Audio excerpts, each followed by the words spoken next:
Here is another source produced in 1933, not long after Hitler becomes Chancellor. This one is from an American magazine and has a similarly negative view of Hitler becoming Chancellor. As you can see, there's Hitler at the top. They've even helpfully labelled him Hitler. Doesn't come up very well on this fairly low quality picture. And you would need to think about how Hitler is being shown. There's not a huge amount going on in this picture. He clearly is on the top of a very tall spike, and the title of this source is "Not the most comfortable seat in the house." So what are they talking about? Well, house is going to be a reference, is it not, to the Reichstag. So clearly he has just become Chancellor of Germany, so he's just made it to the most significant sort of house in the country. Equally, there is a thing here saying German Chancellor, and the picture is of a traditional sort of, technically it's a Prussian helmet, but it's of a traditional German helmet, German army helmet, the sort of thing that you would expect to see Ludendorff wearing or Hindenburg wearing, and Hitler is indeed on the spike of it. The fact that it says German Chancellor on the side of the helmet would be an indication that they're implying that the helmet represents the job, and the job is very big in relation to Hitler, who they've drawn quite small.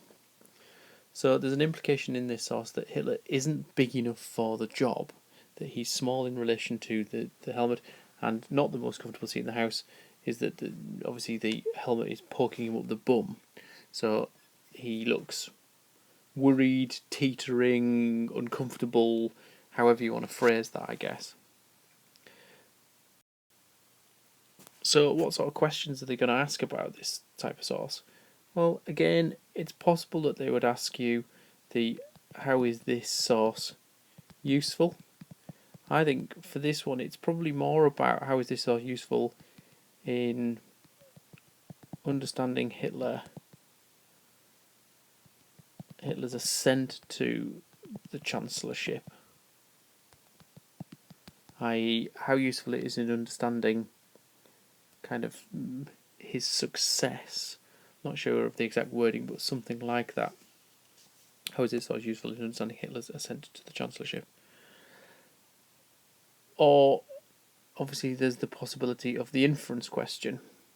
So that would be, what does the source tell you about Hitler becoming Chancellor of Germany?